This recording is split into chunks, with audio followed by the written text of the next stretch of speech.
Baik, Assalamualaikum warahmatullahi wabarakatuh.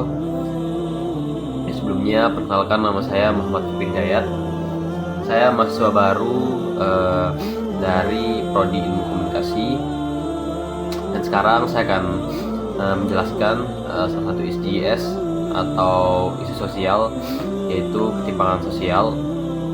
Dari mana seperti yang teman-teman tahu bahwa ketimpangan sosial yaitu kondisi ketika terjadi perbedaan mencolok dalam akses ekonomi, pendidikan, ataupun kesejahteraan masyarakat antara yang kaya dan yang miskin.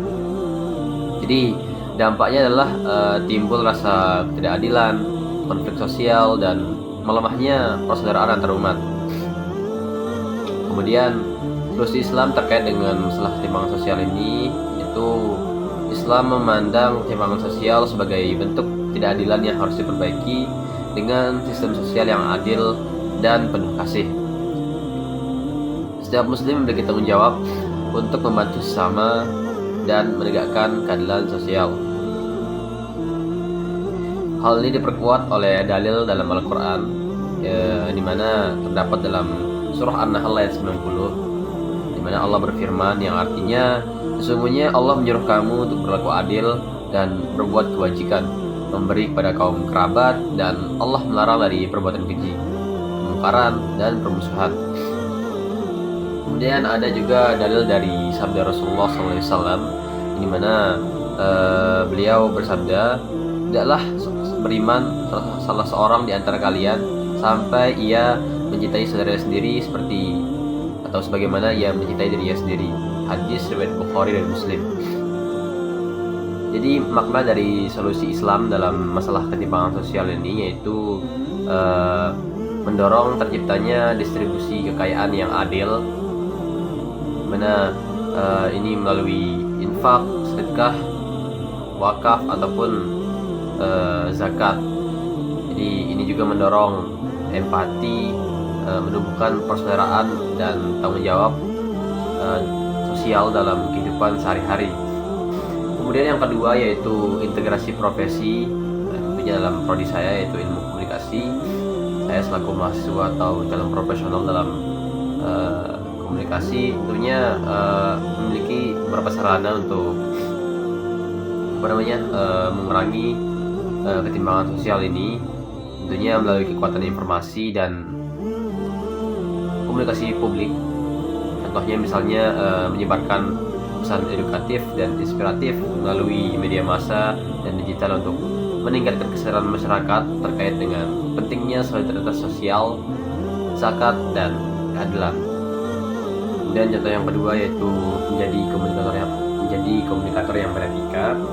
Tentunya komunikator yang tidak suka menyebarkan berita yang hoax atau bohong, kemudian menyebarkan ujaran kebencian, ataupun menyebarkan konten yang tujuannya untuk atau narasinya untuk memecah belah masyarakat.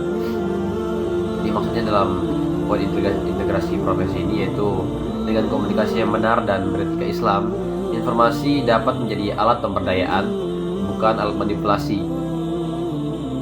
Yang ketiga yaitu refleksi, yaitu saya selaku calon profesional di bidang komunikasi tentunya memiliki peran penting dalam mewujudkan Sustainable Development Goals atau disingkat SDGs, di mana contohnya yaitu SDG pertama tanpa kemiskinan, SDG ke-10 mengurangi ketimpangan sosial, kemudian SDG 16 yaitu mewujudkan perdamaian, keadilan sosial, dan kelembagaan yang tangguh. Nilai yang mendasari hal ini yaitu yang pertama adil atau keadilan, di mana menyuarakan kebenaran dan menolak ketidakadilan sosial. Yang kedua yaitu amanah atau tanggung jawab, yakni menyampaikan informasi dengan jujur dan membangun kepercayaan publik. Kemudian yang ketiga yaitu rahmah atau kasih sayang, menggunakan komunikasi untuk memperkuat empati dan solidaritas antar umat.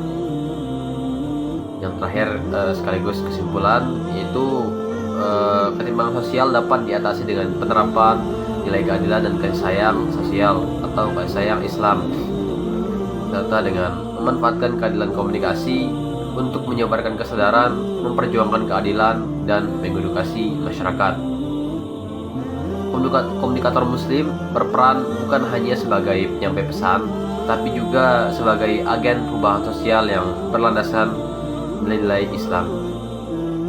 Ini tuh dia hal yang dapat saya sampaikan pada kesempatan kali ini. Kurang lebihnya mohon dimaafkan. Billahi taufiq wal hidayah. Assalamualaikum warahmatullahi wabarakatuh.